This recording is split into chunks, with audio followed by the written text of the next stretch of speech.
Olá, quinta-feira, 2 de dezembro, o Câmara Notícias já está no ar, trazendo para você tudo o que acontece em Campinas e região e, claro, o que ocorre também na Casa de Leis de Campinas. Vamos conferir agora os destaques desta edição.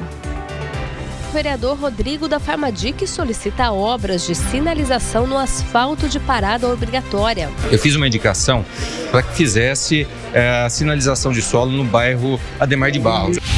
Escola do Legislativo cria brigada de emergência na Câmara. Primeira vez que a gente forma uma equipe de brigada, é um trabalho que começou antes da pandemia, a gente paralisou um pouquinho e retomamos agora e estamos na fase final, na terceira fase final da primeira etapa, que é a formação dos brigadistas.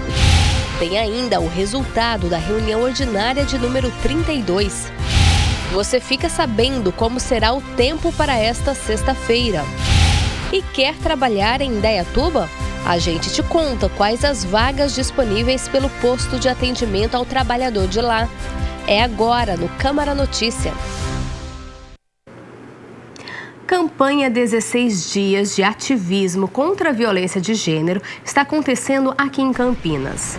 Com o tema Quando o Trabalho Protege, o objetivo é debater o assunto em todas as regiões aqui da cidade.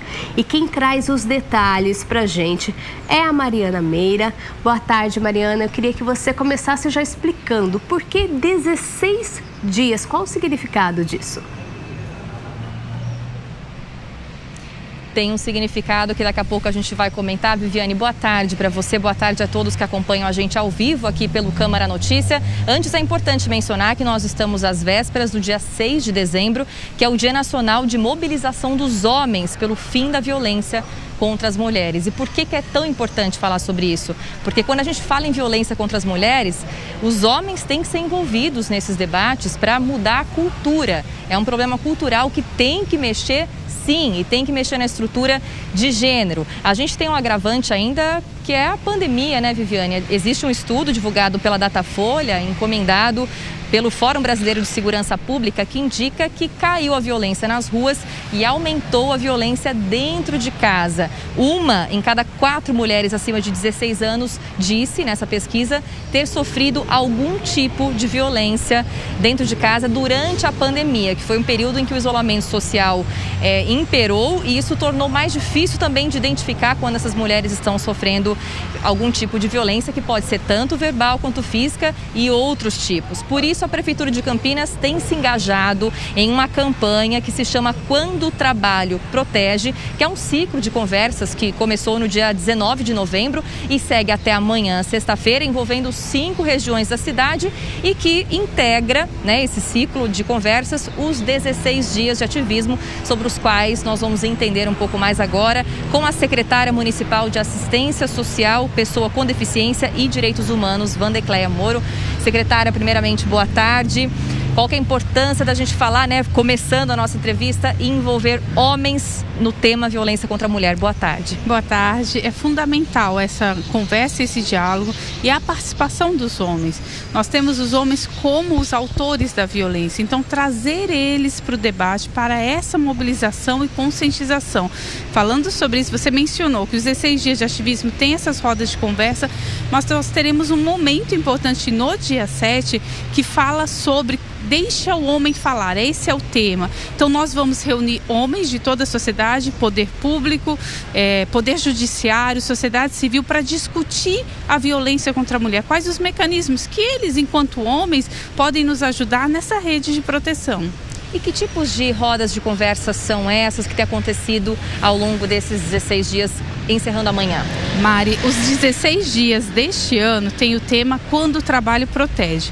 Então é isso que nós temos conversado em todos os territórios. Ontem eu estive na região sul, lá no Campo Belo, conversando com as mulheres. Porque muitas mulheres conhecem ou vivem uma situação de violência e entendem que não tem como sair deste ciclo de violência porque não tem condição, porque não tem um amparo familiar, porque não tem um amparo financeiro. Então nós entendemos que quando nós motivamos, incentivamos e damos condições para que essas mulheres tenham uma qualificação profissional, nós podemos dizer a elas que é possível sair sim desse ciclo de violência. E essa roda roda de conversa não é só da Secretaria. Nós temos a Secretaria de Educação envolvida, quando a gente tem conversado com ela junto com a FUMEC da questão de voltar às aulas, de estudar. Temos a questão da Secretaria de Trabalho e Renda, que tem ido em todas as reuniões, também falando de qualificação profissional, de cursos.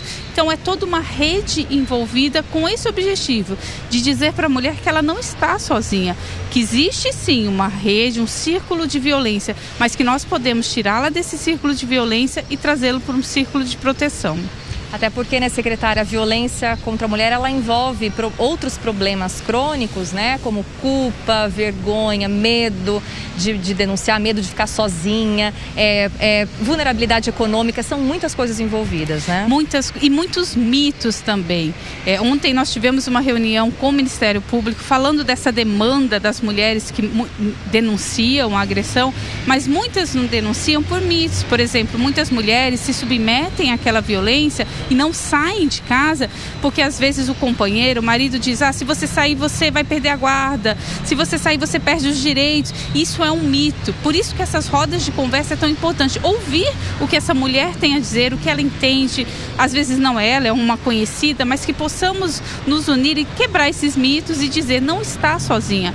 Os 16 dias de ativismo foi criado por mulheres de todo o mundo que se uniram para dizer, vamos conversar sobre violência. E é isso que nós temos feito, conversando sobre a violência doméstica para encontrar uma solução. E secretária, por que 16 dias? Algum motivo específico para isso ou é apenas uma questão legislativa? Tem uma lei que regula aqui no município, em alguns municípios são 21 dias, aqui em Campinas são 16 dias, e isso tem uma abrangência mundial. Então, mulheres se reuniram ao longo de todo o território nacional e internacional e se propuseram a dialogar, seja qual for a cultura, seja em qual local elas estejam do mundo, dizer que a violência não é possível que ela permaneça. Então, encontrando saídas para esses caminhos. Eu comentei sobre a pandemia que dificultou um pouco essa questão, né? Porque as mulheres estão em casa junto com os autores, né, que estão praticando a violência.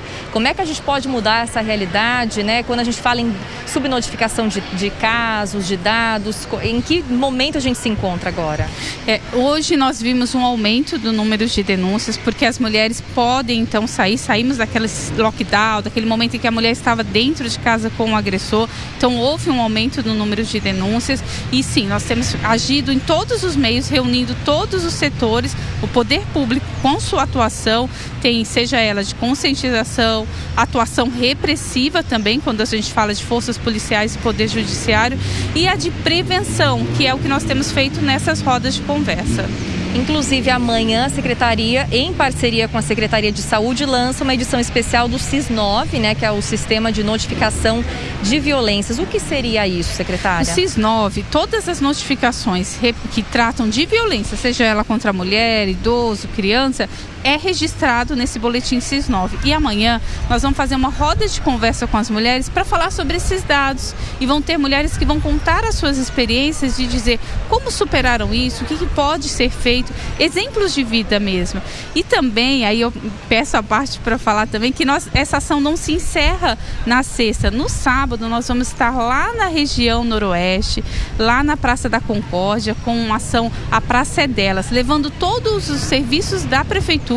Então nós teremos trabalho e renda lá para a gente fazer cadastramento de currículo, atendimento, teremos os serviços da assistência, CRAS, CadÚnico, CREAS, parceria com a Sanasa, todos os serviços envolvidos para chamar essa mulher ali do território mesmo, para a gente conversar sobre violência doméstica e juntas traçarmos novos caminhos. E lembrando, né, secretária, para a gente encerrar, que briga de marido e mulher se mete a colher, sim, né? Sim, não é problema só deles, é problema nosso. Então, a gente tenho dito, Mari, que nós mulheres temos que ser parceiras umas das outras, que identificar, ter um olhar atento. Às vezes uma amiga, você percebe que ela está um pouco diferente, que a postagem dela na rede social está diferente, que nós possamos ser a voz dessa mulher que às vezes precisa ser ouvida e entendida. Então, que a gente esteja atento àquelas que estão próximas de nós e aquelas que não conhecemos, sim, tem que meter a colher, sim.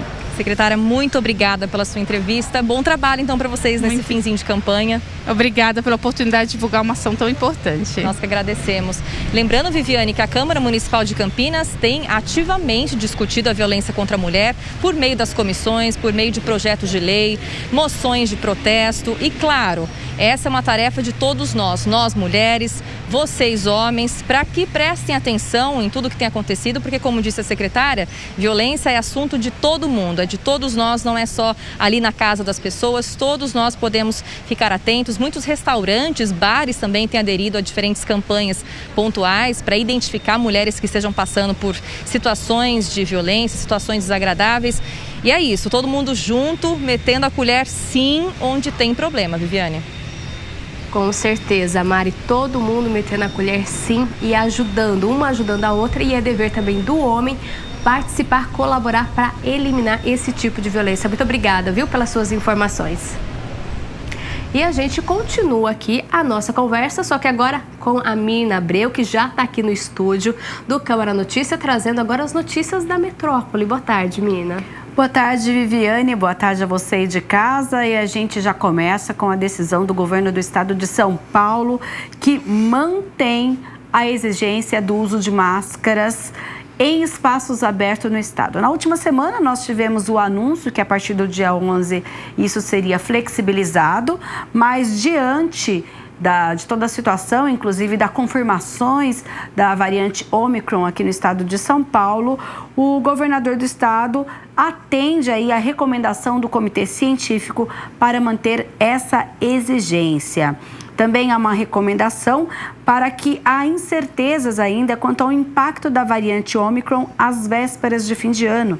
A gente lembra que o período de Natal e do Réveillon costumam provocar grandes aglomerações, o que facilita a transmissão de doenças respiratórias como a Covid-19. Então, reforçando agora o uso de máscara em todos os locais. Caiu aquela determinação que era a partir do dia 11, A partir do dia 11, então agora com essa variante que chega ao Brasil e já chegou no estado de São Paulo, o governo dá esse passo atrás e a gente aguarda novas decisões. A gente reforça aqui, né, a importância do uso de máscara, álcool em gel e também da vacinação. Mirna, a gente falou um pouquinho aí dessa determinação nova do governo. Agora vamos falar aí de indústria, porque tem novos números. A gente apresenta aqui a sondagem feita pelo CIESP, o Centro Regional das Indústrias do Estado de São Paulo, aqui da região de Campinas, que aponta números em relação ao desenvolvimento da indústria. A gente vem mostrando que há algumas quedas, às vezes algum otimismo.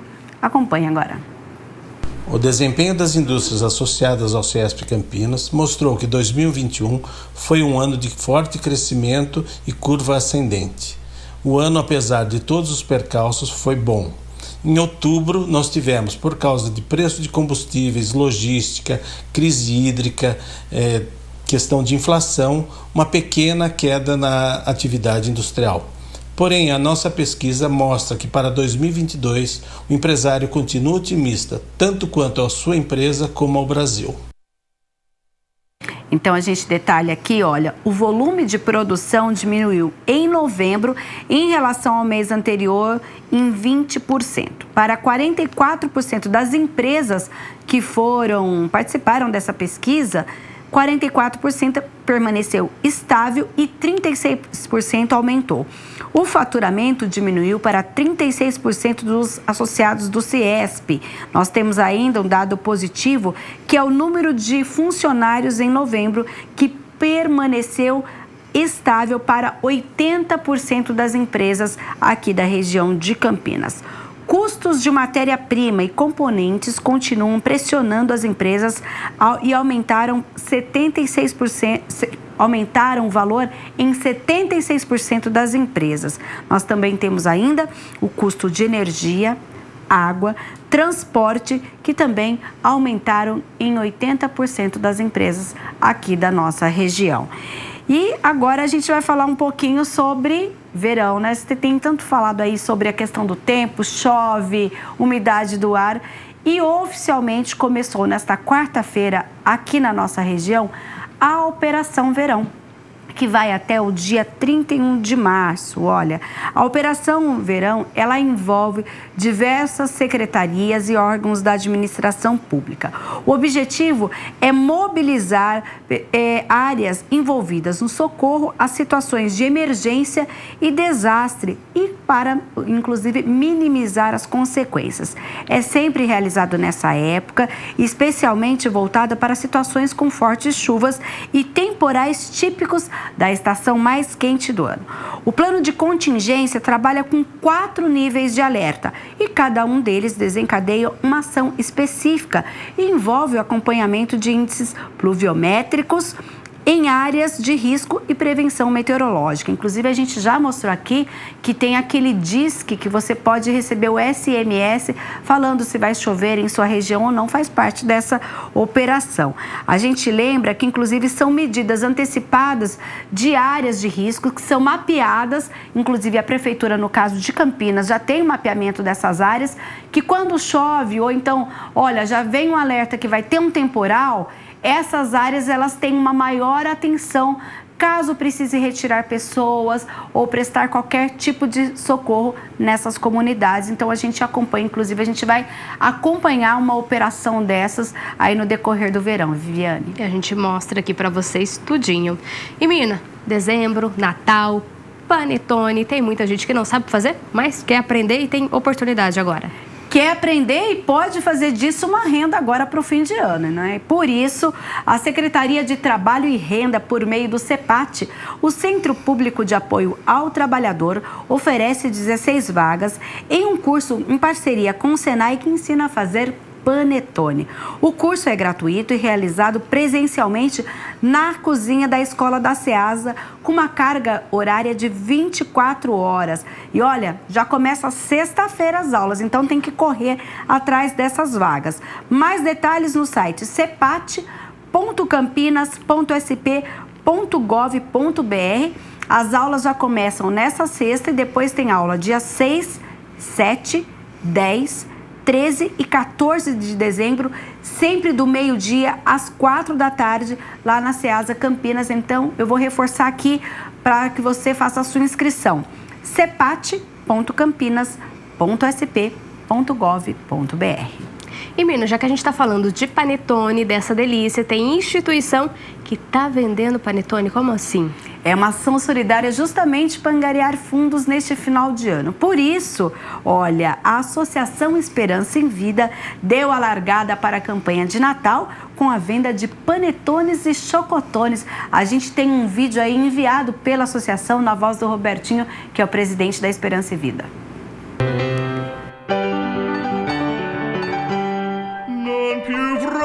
Olá pessoal, vocês já conhecem nossos deliciosos panetones e chocotones Esperança e Vida. Hoje iremos mostrar a vocês como é que nós preparamos essas delícias.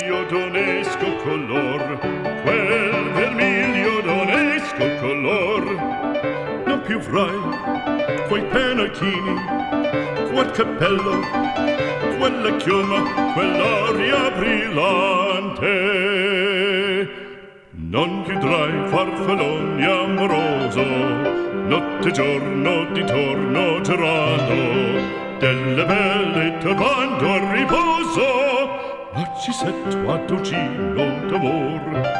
Este é o legítimo panetone italiano. Textura da massa, leveza, aroma, recheio, 70% de frutas cristalizadas e uva passas, 50% de gotas de chocolate, sabor incomparável, tão gostoso quanto ajudar. Un gran casco, un gran turbante, molto honor, poco cantante, poco cantante, poco cantante. Para quem gosta de panetone ou chocotone, já deu água na boca e a gente reforça aqui, olha, o valor de cada panetone é de R$20 e você pode pedir através do WhatsApp 97417-6435. Lembrando que a renda da venda dos panetones e chocotones são utilizados justamente para o trabalho da Associação Esperança e Vida. Mina, essas então foram as notícias da Metrópole. Eu te espero de volta daqui a pouquinho, trazendo as notícias do Legislativo, combinado? Combinado. E a gente aqui no estúdio continua falando sobre Metrópole, viu? O recado agora é para quem mora em Indaiatuba. O posto de atendimento ao trabalhador de lá está com diversas vagas abertas.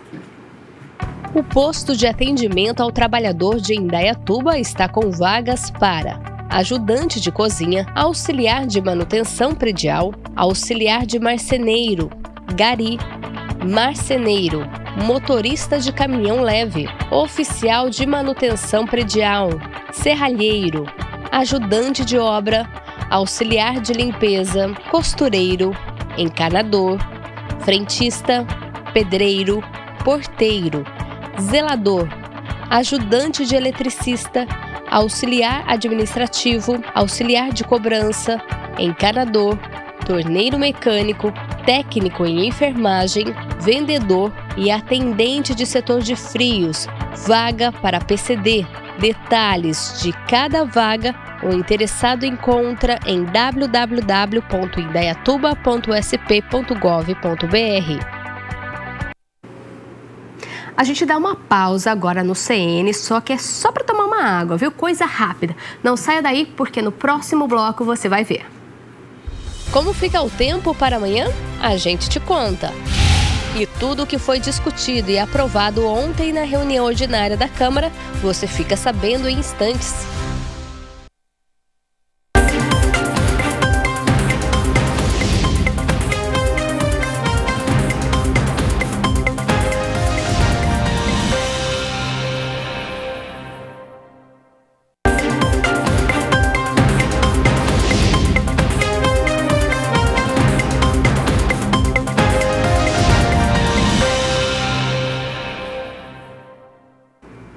E ontem foi dia da reunião ordinária de número 32 aqui da Câmara. 14 projetos estavam na pauta e quem traz os detalhes de toda a discussão e votação, é claro, é ela, Mina Abreu. Está de volta aqui comigo. Mina, você começa falando de qual projeto?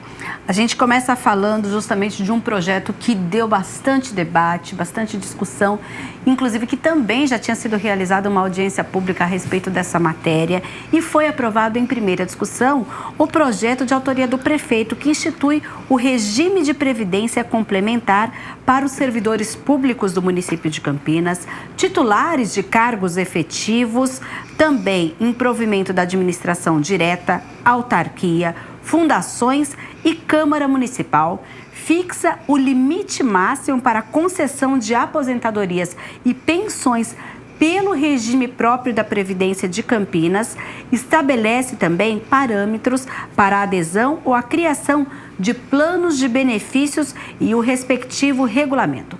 O líder de governo na Câmara justificou e detalhou a proposta. A reforma da Previdência, que foi realizada pela Emenda Constitucional 103 de 2019, impôs obrigações a todos os municípios do Brasil que possuem regime próprio de previdência, como é o caso de Campinas. Algumas obrigações já foram atendidas, aumento da alíquota de 11% para 14%, mas obriga também os municípios a implantarem um regime complementar de previdência. Isso apenas para os servidores que entrarem na prefeitura após a implantação desse sistema, aprovação da lei e aprovação desse regime junto à Previdência Federal, ao Previc. Rossini garantiu que a proposta não muda em nada a vida dos servidores que já atuam aqui em Campinas. Esse projeto não afeta em nada a vida dos atuais servidores ativos e dos aposentados. Não afeta o Camprev.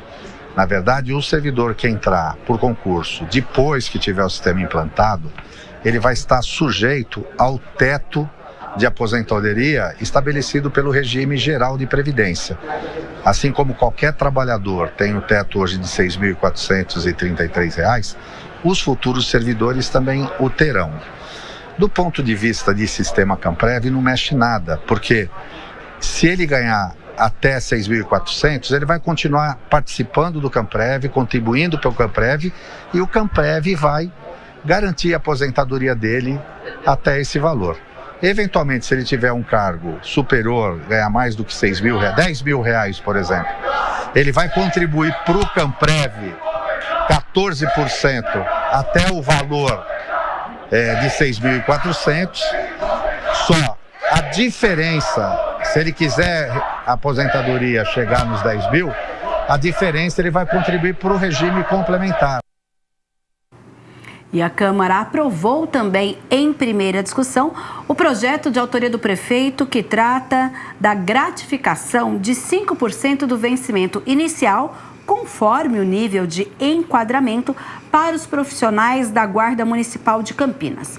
O vereador Rodrigo da Farmadic, que presidiu a audiência pública que discutiu essa proposta e apresentou uma emenda e uma subemenda ao projeto, falou da matéria.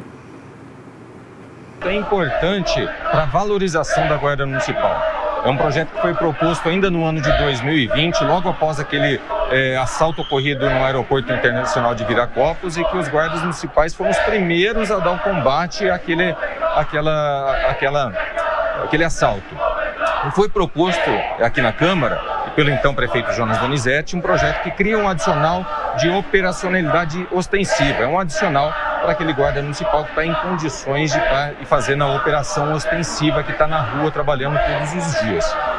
Porém, esse projeto não pôde ser votado no ano de 2020, até neste ano, por conta de um impedimento de uma lei federal que impede que os governos municipais, estaduais, inclusive o federal, assumam novas despesas.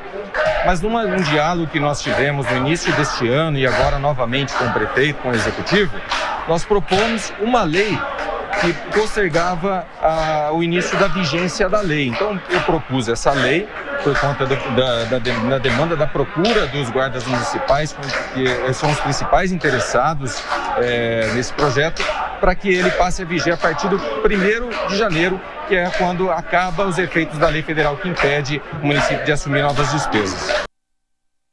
Pelo projeto, que ainda vai passar por um segundo turno de votação, a gratificação não tem caráter permanente e deverá ser paga àqueles que estiverem em condições de atuar em ações ostensivas da Guarda Municipal.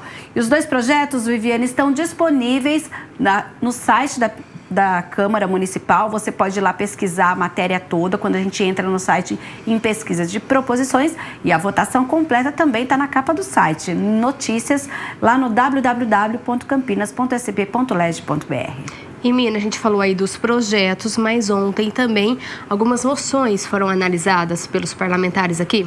Nós tivemos 5 moções apresentadas. Entre elas, uma de autoria da vereadora Paola Miguel, que protesta contra um ato de violência que aconteceu lá na Casa de Cultura Fazenda Roseira.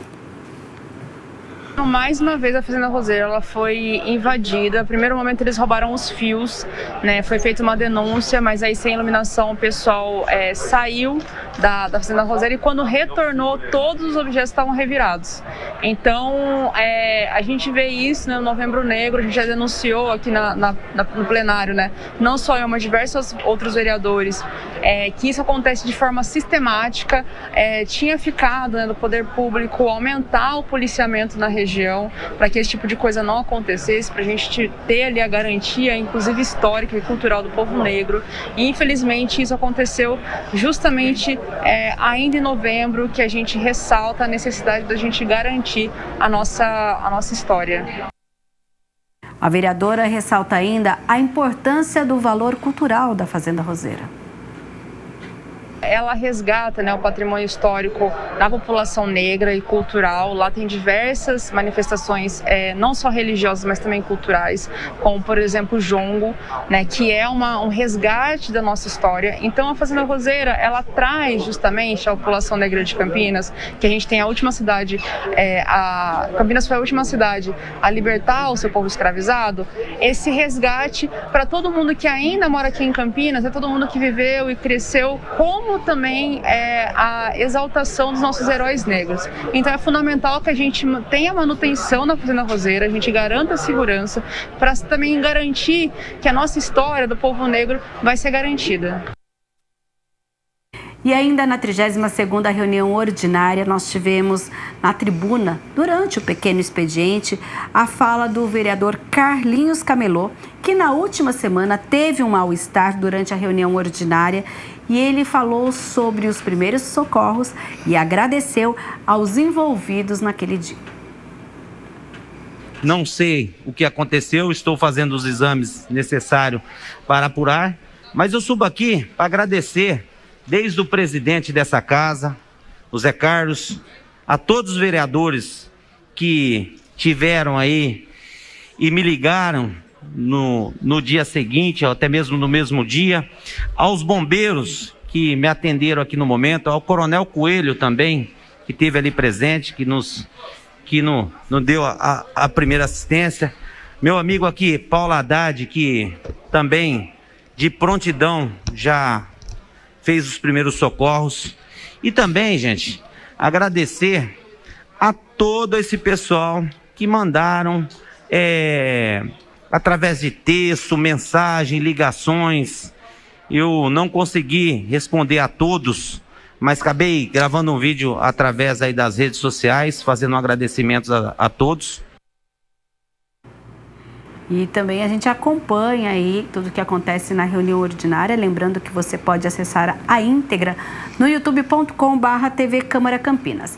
E um outro também vereador que usou a tribuna durante o pequeno expediente foi o vereador Paulo Búfalo, que é o presidente da Comissão de Cultura aqui da Câmara de Campinas, que comentou a decisão do cancelamento oficial do Carnaval e criticou atividades que estão acontecendo sem que as pessoas estejam vacinadas contra a Covid-19. No início da semana, a comissão discutiu o tema aqui no Legislativo. Segunda-feira, nós realizamos uma reunião da Comissão de Cultura dessa casa, ouvindo os blocos, ouvindo a Liga das Escolas de Samba e ouvindo a secretária de Cultura. Lamentavelmente, tivemos a ausência da Secretaria de Saúde, que havia confirmado. E depois fomos surpreendidos por uma decisão anunciada, quase que terminativa, que não haveria carnaval nas cidades da região metropolitana a partir de um acordo de diálogo entre os prefeitos. E justificaram, primeiro, a falta de recursos e, segundo, a questão da pandemia. Primeiro eu quero falar da pandemia, porque parece que descobriram agora que nós estamos em meio a uma pandemia. Como se não tivesse possibilidade de ter contaminação em ônibus lotados, em escolas que estão sem condições sanitárias, sem testagem e sem vacinação. Uma escola de ensino fundamental, o público de adolescentes, compõe quase 70%, 80%, e eles não estão vacinados. Escolas de ensino médio, talvez um público menor, mas sequer nós sabemos quem são as pessoas não vacinadas, porque a cidade não exige para essas atividades o certificado de vacinação.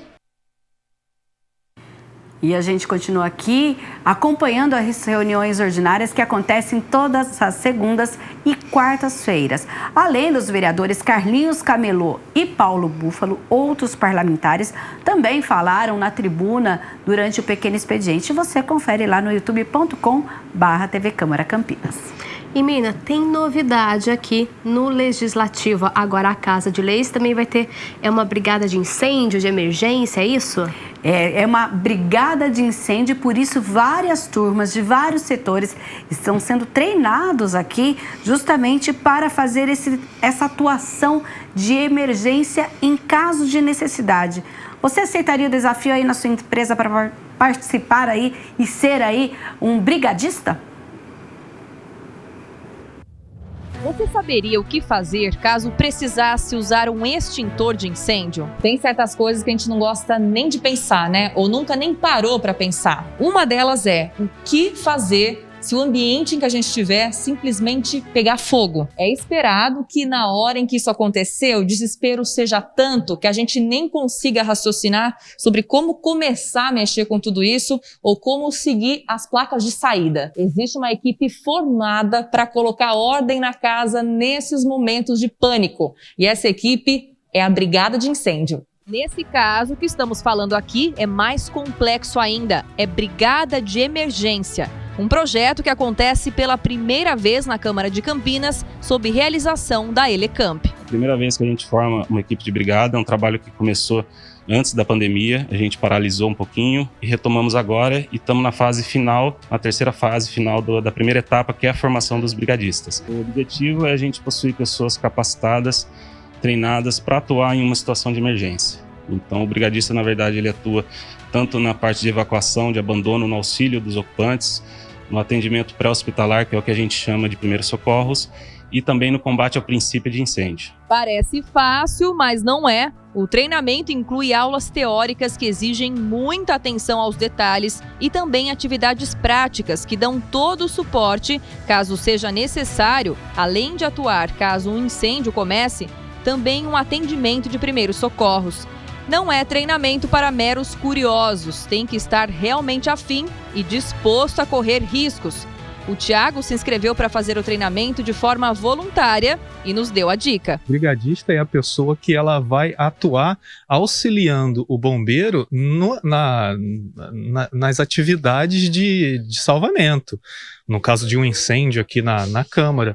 Então, a pessoa tem que estar disposta a, por exemplo, ser a última a sair do prédio. Embora esteja no início do curso ainda, já dá para começar a pegar alguma noção sobre como atuar em situações de risco, assim. É claro que os brigadistas não estarão sozinhos nem desavisados caso algo de urgente assim aconteça. É uma organização que atua de forma organizada, então há esse controle de como que cada setor vai ser evacuado e como cada setor evacuado vai agir para todo o conjunto da Câmara que saia de forma organizada. É um trabalho em equipe, é um agente multiplicador do Bombeiro Civil também, e se necessário, no acionamento do serviço especializado do Bombeiro Militar, eles também colaboram. Para encerrar, a TV Câmara testou os conhecimentos aprendidos em sala de aula. Se começar a pegar fogo agora, nesta sala, qual que é a primeira recomendação que você me dá? Corre. Brincadeira. A gente está no início do curso, mas já dá para ter a noção de que a primeira coisa é manter a calma. A segunda é ter esse treinamento organizado de evacuação e ouvir os brigadistas, os bombeiros e procurar a saída de emergência, né?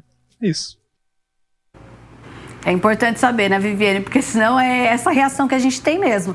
Sai correndo para qualquer lugar e acaba atrapalhando ou até prejudicando ainda mais um salvamento, ao contrário de ajudar. Exatamente, muito legal a iniciativa aqui da Câmara, né?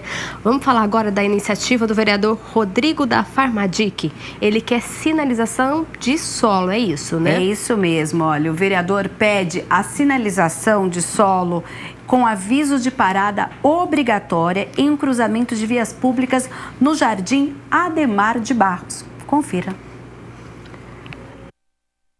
O requerimento parlamentar solicita obras de sinalização no asfalto de parada obrigatória no cruzamento do Jardim Ademar de Barros, distrito do Ouro Verde, que fica atrás do aeroporto de Viracopos. E o vereador Rodrigo da Farmadic solicita informações da prefeitura justamente porque a maior parte dos cruzamentos está sem sinalização de solos no local, o que, segundo ele, tem aumentado consideravelmente o número de acidentes. Eu fiz uma indicação para que fizesse a sinalização de solo no bairro Ademar de Barros. É um bairro antigo aqui da região do distrito do Ouro Verde, na cidade de Campinas, e também lindeiro ali com o bairro São Cristóvão, Jardim Planalto. Mas, mais precisamente nesse bairro, vários cruzamentos, o bairro, praticamente todos eles, estão sem a sinalização de solo. Então, é evidente de que tem acontecido acidentes por conta desse problema. Ainda de acordo com o vereador, algumas ruas estão sinalizadas, mas outras não, ou seja, longe do ideal. E aí os moradores, inclusive, questionaram por que uma rua foi sinalizada, a outra não. Então agora eu fiz um requerimento para saber com a Secretaria de Transporte o porquê que apenas algumas ruas foram sinalizadas e as outras não. É importante isso para a segurança viária, tanto dos motoristas, precisa saber e qual é a preferência da travessia, e também para os pedestres.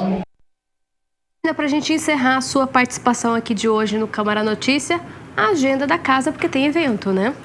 A gente tem um evento aqui hoje à noite, às 7 horas, falando da solenidade que vai ser a entrega do diploma Noel Rosa. A gente lembra que o diploma Noel Rosa, ele é entregue em homenagem ao samba. Sabia que hoje é dia do samba? Então, por isso, a gente tem esse evento hoje a partir das 7 horas, com transmissão ao vivo pela TV Câmara Campinas.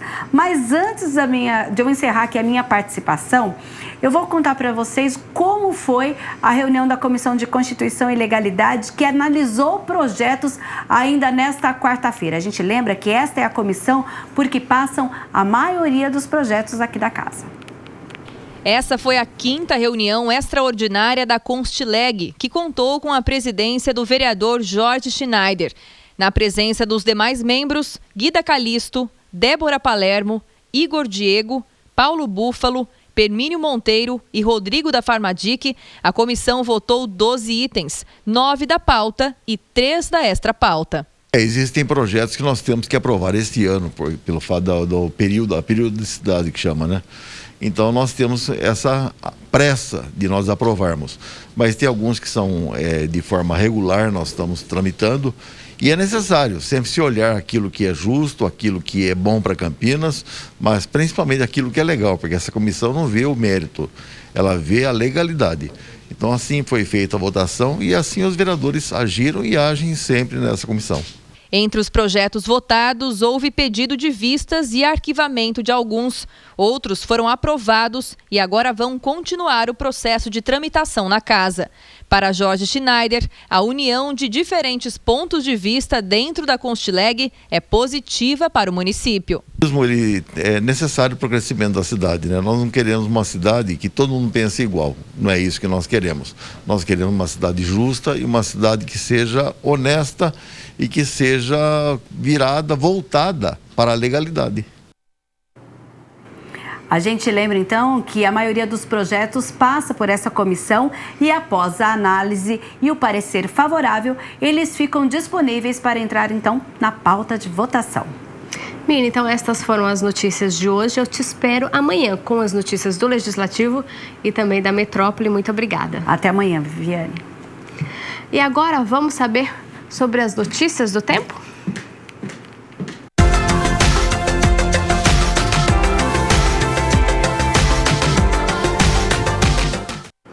Segundo o Centro de Pesquisas Meteorológicas e Climáticas aplicadas à agricultura da Unicamp, o CEPAGRE, deve ter mudança apenas nas temperaturas mínimas.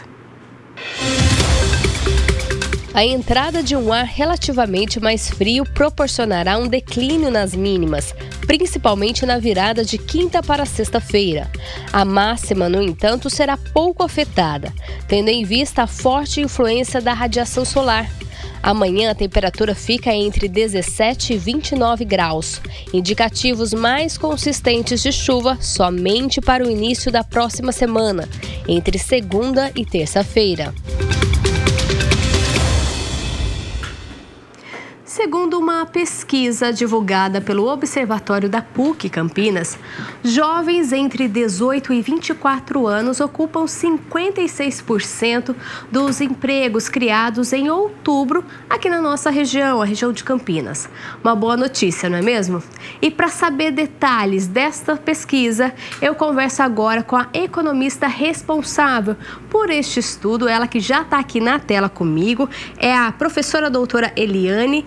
Boa tarde, Eliane. Antes da gente começar a nossa conversa, muito obrigada por atender a gente aqui do Câmara Notícia. Boa tarde a todos, eu que agradeço pelo convite. Eliane, eu queria começar falando, né, que 5.211 vagas, desta quase 3.000 vagas, 2.918 foram ocupadas por jovens entre 18 e 24 anos. Esses números chamaram bastante a atenção de vocês, por quê? Olha, nós estamos vivendo um momento de recomposição do mercado de trabalho, né? Quando a gente fala dessa recomposição, é que todas as vagas que foram perdidas anteriormente agora estão retomando. E esse perfil etário, ele é especialmente apropriado para esse momento. Por quê? Porque é um perfil etário mais sujeito a uma rotatividade. São jovens, né? Então, estão aí dispostos a um primeiro trabalho e tudo mais. Se a gente cruzar um pouco com a formação, é uma formação de ensino médio, e essas pessoas, esse perfil, ele foi mais demitido, né, no período da crise, e agora ele volta a ser contratado, né? Só para esclarecer um pouco mais, no ano passado, né, durante a crise, teve um conjunto grande de medidas relacionadas à proteção do trabalho, flexibilização de contrato, de jornada, e o perfil de mais idade, né, mais qualificado, foi o perfil que foi mais preservado, foi o emprego mais preservado. Esse jovem que está na franja, ele foi demitido e agora está voltando. E me fala uma coisa, esses contratos, essas novas vagas, são todas com carteira assinada?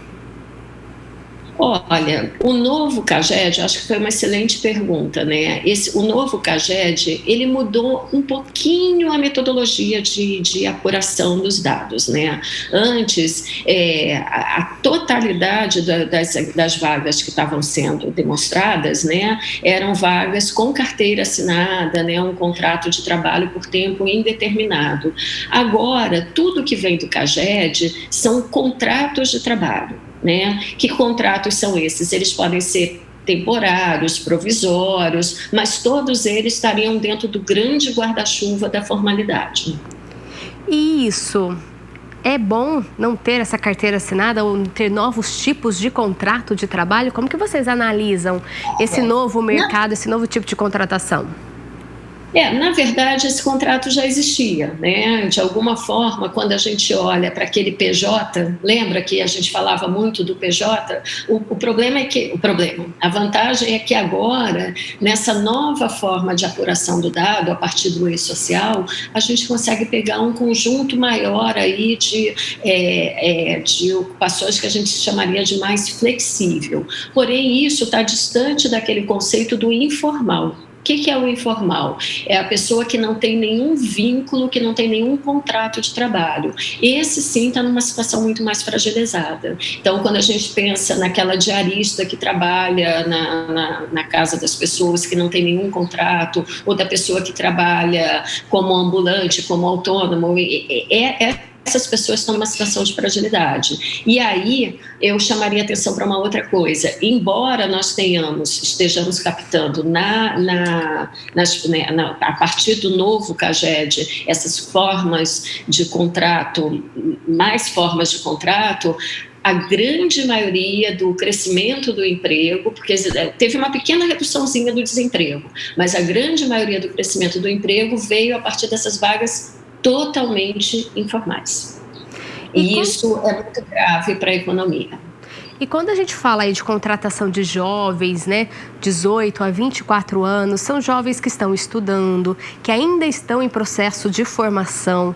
Isso significa menores salários também? Com certeza. E é esse que é o grande ponto que nós poderíamos pensar, né? Como esse grupo, nós podemos olhar esse grupo de diversas formas. Uma é a melhor das hipóteses que você falou, que é um jovem que ainda está em formação. Nós podemos enxergar que a grande maioria dos jovens é o que a gente chama do nem, que nem estuda nem trabalha. Pelo menos agora estaria sendo inserido em alguma vaga no mercado de trabalho. Muitas vezes esse jovem está entrando como sendo a única fonte de renda da família, porque estamos vivendo uma situação de bastante crise, né?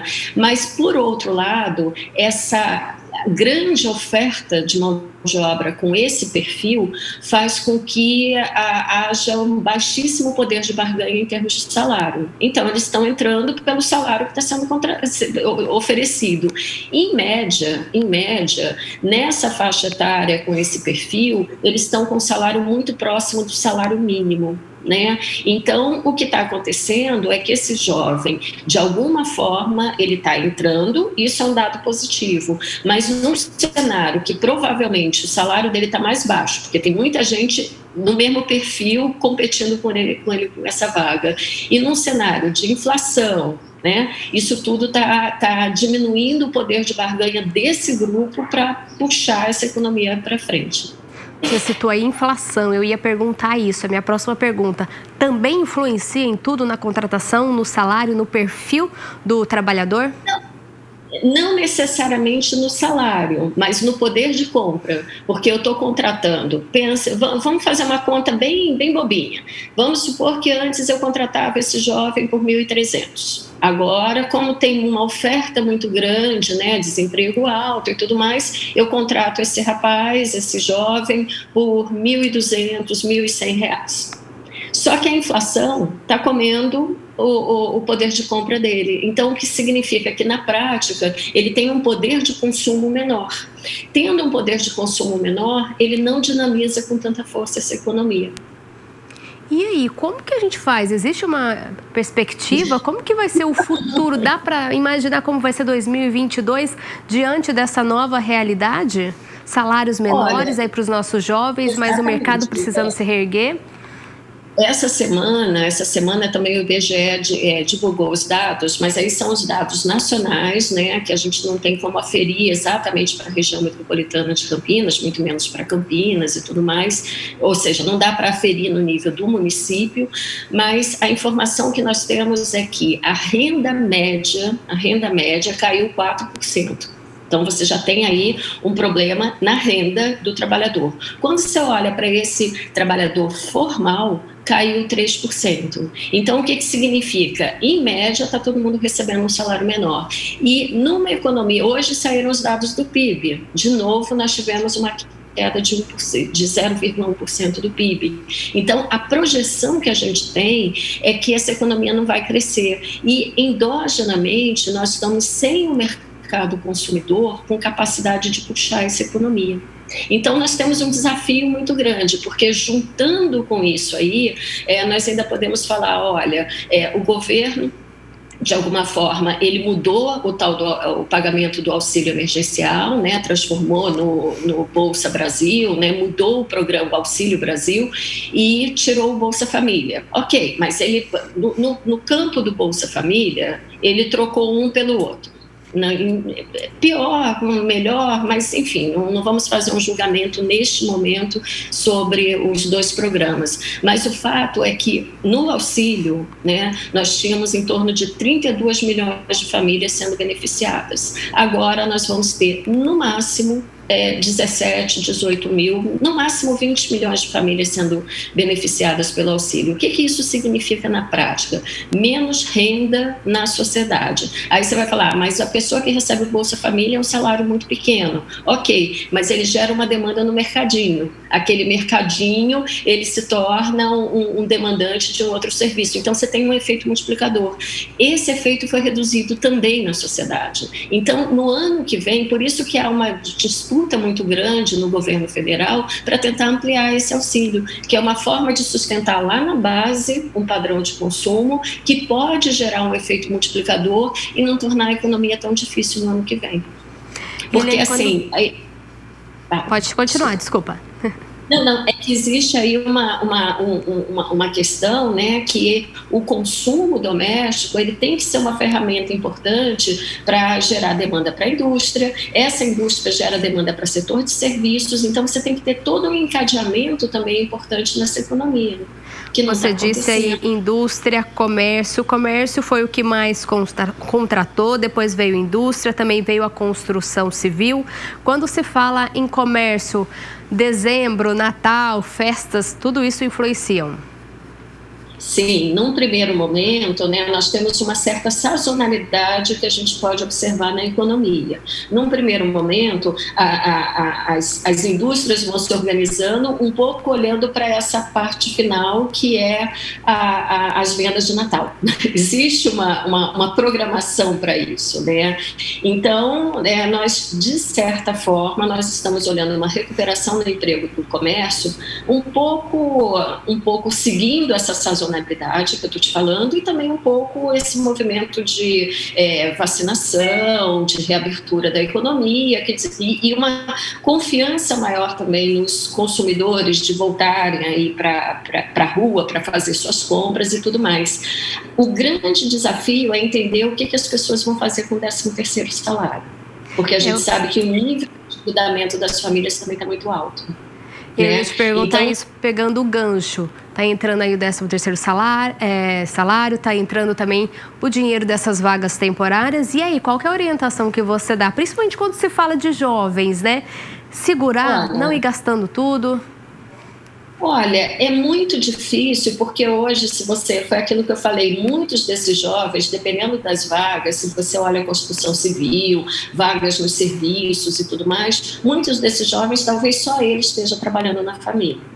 Então, esses jovens, esses R$1.000 vão virar R$1.000, vão virar o consumo, e quando eu falo consumo, é o consumo básico mesmo, né? É a possibilidade de comprar o gás, comprar uma cesta de consumo, poder ter acesso a esses bens, né?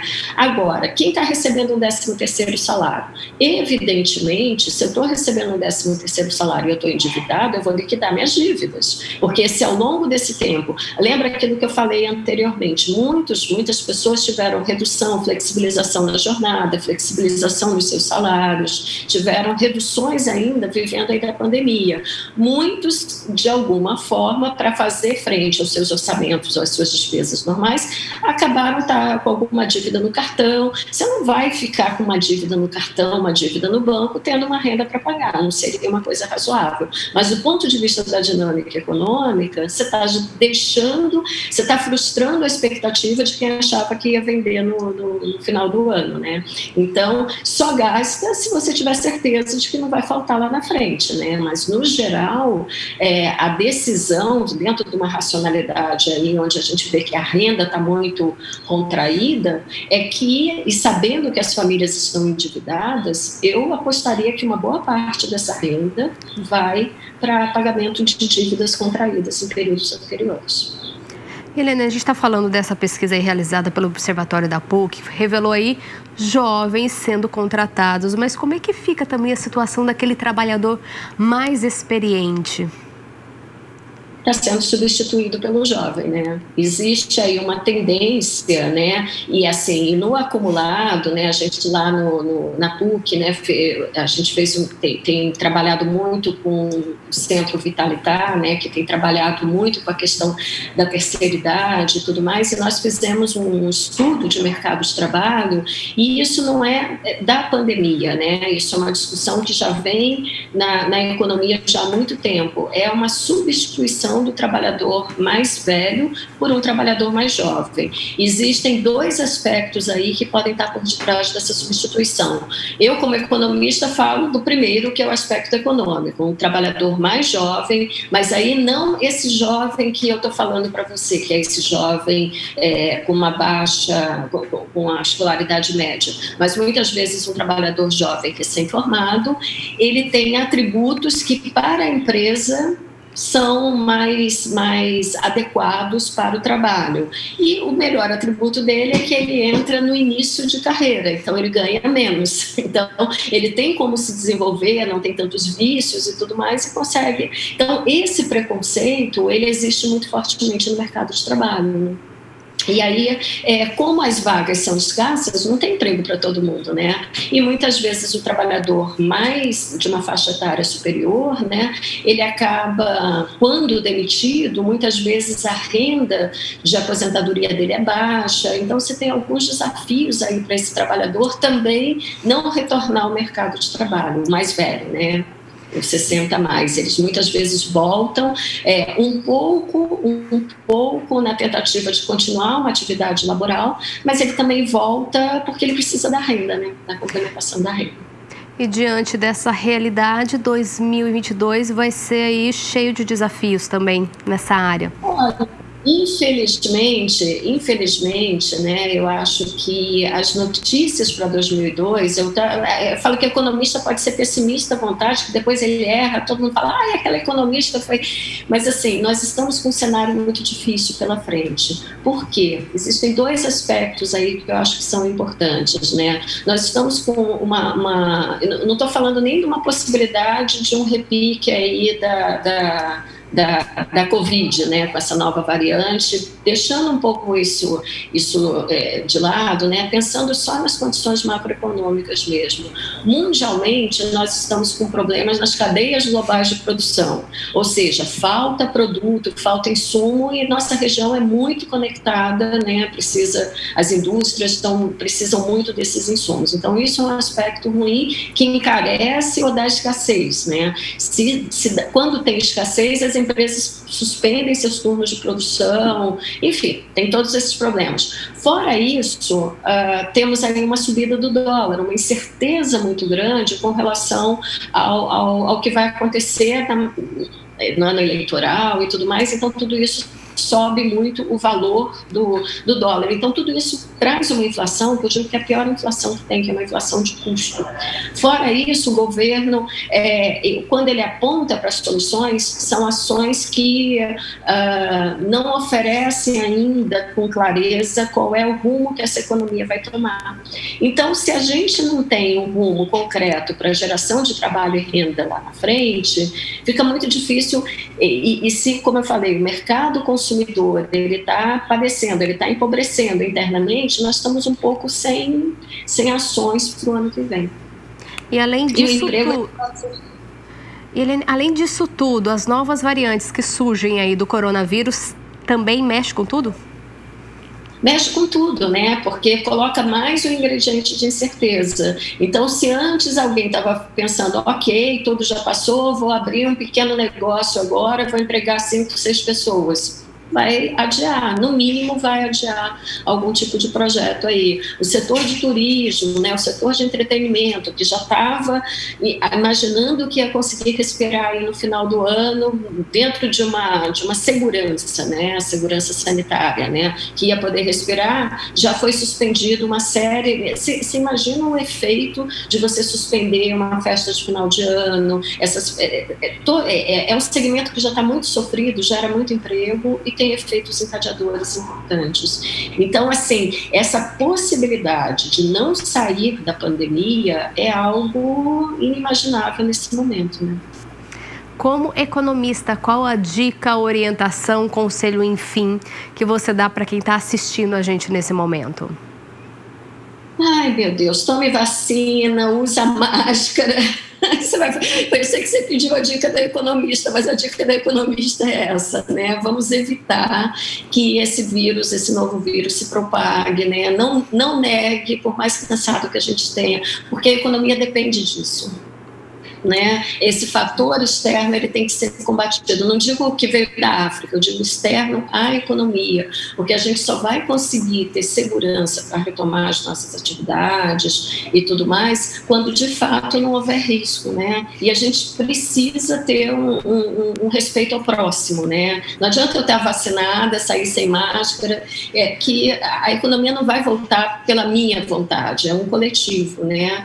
E o desenho mesmo, né? Observar, cobrar um pouco, que haja um desenho de um projeto de inclusão produtiva local, porque tudo começa do local, né? Se do governo federal não está vindo, talvez na nossa localidade, eu acho que tem que se pensar estratégias aí de saída da crise, enfim, é começar a se organizar mesmo, né? A Eliane, para quem está assistindo a gente, é economista responsável pelo estudo. Eu queria agradecer a sua participação aqui, explicar tudo o que está acontecendo e dar, claro, essas orientações para a gente. Muito obrigada. Eu que agradeço e espero ter sido otimista, mas eu acho que 22 será um ano melhor, com certeza. E fica aqui o convite para a gente conversar de novo sobre esse assunto. Quem sabe, né? A gente venha com novas notícias, boas notícias para 2022. Muito obrigada. Com certeza, querida. Obrigada. Um grande abraço para todos. Então, mais uma vez, obrigada. E a gente continua aqui no estúdio do Câmara Notícia. Agora, a gente vai falar sobre saúde no quadro Saúde é Vida. O mês de dezembro chegou e com ele veio aí uma série de campanhas falando um pouquinho sobre o HIV, AIDS, saber a diferença, o que é o tratamento, como é feita a infecção. Tudo isso e muito mais você confere agora no quadro Saúde Agora.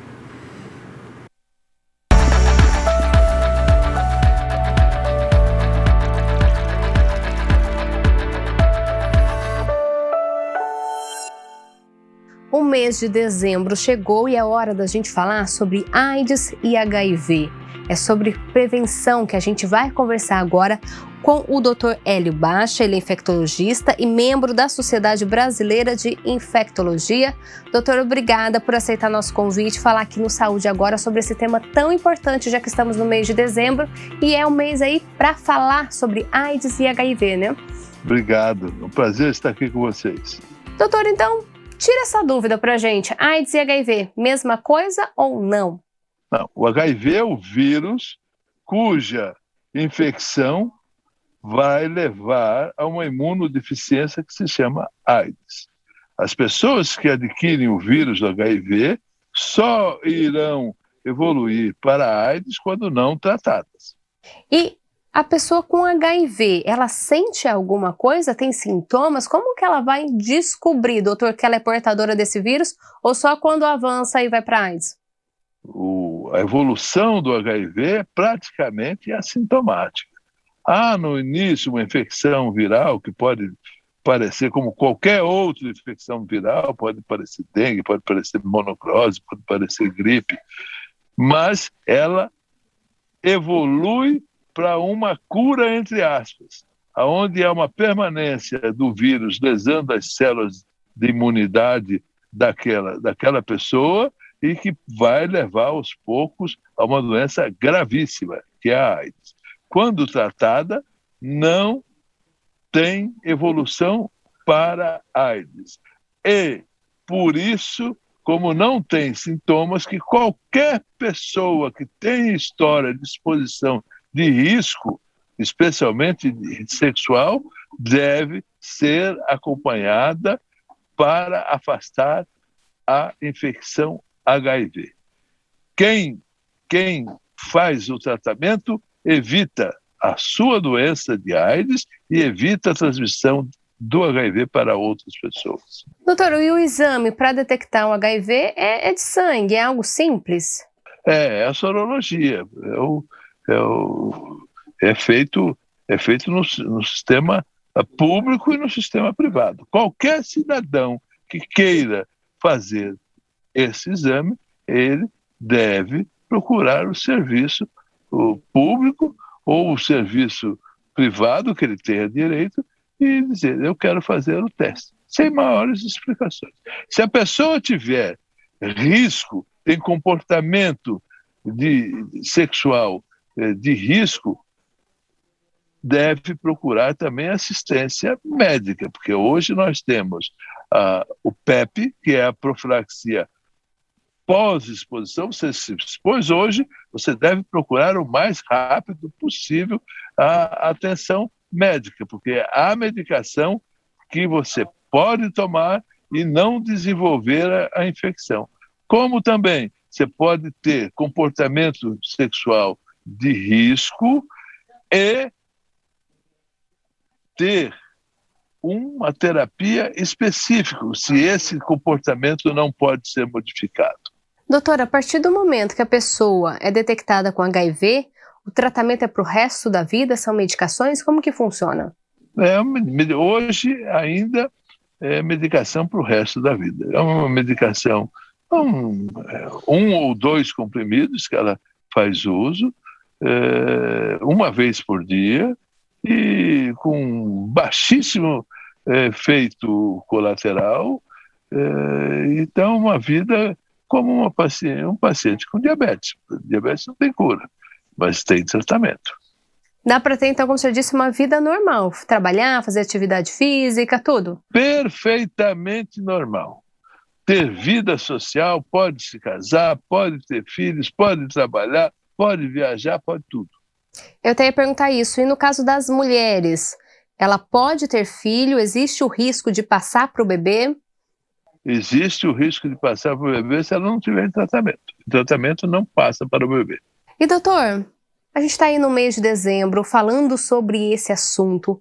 Esse é um tema que a gente ainda tem que falar bastante. O que o senhor percebe nos consultórios? Ainda existe vergonha, existe preconceito, as pessoas não querem, não entendem ainda sobre a doença? Acho que a doença é do mau comportamento. Como se a sexualidade fosse coisa do demônio. E isso é um preconceito que tem levado a uma condição de agravamento dessa condição do paciente com HIV. E o agravamento da epidemia faz parte dos recursos da saúde pública, a educação para o sexo e a compreensão de que vida sexual não pode ser vista com preconceito. O senhor está falando aí de vida sexual. É por meio da relação que é infectado ou existem outros meios também? Existem outros meios. A principal forma hoje de transmissão é a transmissão sexual. Pode haver por acidente percutâneo com material biológico, trabalhadores de saúde, pode haver a transmissão vertical da mãe para o filho, quando a mãe tem HIV e não desconhece e não faz tratamento. Mas, fora isso, a grande forma de transmissão ainda é sexual. E doutor, expectativa de vida, como o senhor disse, normal, né? Para quem tem o vírus. Normal. A pessoa vai viver o tempo que Deus reservou para ela viver com o dia que ela nasceu. Isso não significa que ela pode ter propensão a adquirir outras doenças, a ter outras patologias? Como que funciona, doutor? Hoje, a vida deste paciente é bem próxima ao normal. Bem próximo ao normal. A vida de um... Eu tenho pacientes que têm 75 anos, há 20 anos estão tratando HIV e a pessoa está aí com vida social normal. 75 anos de idade. Basta, então, fazer o exame e começar a fazer o tratamento, né, doutor? É fazer exame e, especialmente, se expôs, faça exames. O melhor é não se expor, mas a sexualidade não se faz sempre de forma ortodoxa. Nem todos têm orgasmo dessa forma. Então, aquelas pessoas que têm risco devem procurar orientação de serviço especial. Doutor, então vamos falar de prevenção. Como prevenir? O uso da camisinha já é o suficiente? Não faça sexo desprotegido com quem queira fazer sexo desprotegido com você. E é falar sobre esse assunto, não fazer, começou um relacionamento, vamos fazer os testes também, os exames? Começou um relacionamento novo, faça um kit de exames de doenças sexualmente transmissíveis e a melhor forma é fazer relação permanente e única. Monogamia. Essa é uma forma salutar de se evitar a doença. Nem todos têm vida sexual compatível com essa condição. Se houver exposição, procure assistência médica especializada, sem preconceitos. E doutor, a partir do momento que a pessoa foi detectada com HIV, qual que é o recado que o senhor dá para essa pessoa? Não é o fim da vida, ela vai poder ter uma expectativa aí longa e fazer tudo normal como qualquer outra pessoa. A pessoa que é portadora de HIV é uma pessoa que hoje tem uma vida normal, se faz uso da medicação. E falar sobre esse tema é muito importante. O senhor acha que ainda a gente tem muito a evoluir aí na nossa cultura? Temos muito que evoluir. A sexualidade é muito cheia de preconceitos. Nós precisamos dar combate ao preconceito, a solidariedade a quem é diferente, a solidariedade a essa minoria que não é tão minoria assim. E antes de mais nada, o combate à AIDS se dá por solidariedade humana. Doutor, infelizmente o nosso tempo é curto. Eu queria agradecer a sua participação aqui por falar sobre esse tema nesse momento tão importante. Obrigado, Lili. Mais uma vez, obrigada, doutora. Você de casa também, obrigada. Então, como o doutor Hélio disse, se cuida, vai fazer os exames. É tudo muito prático. E assim, a expectativa de vida é longa. Saúde Agora fica por aqui. A gente se vê na próxima semana. Tchau.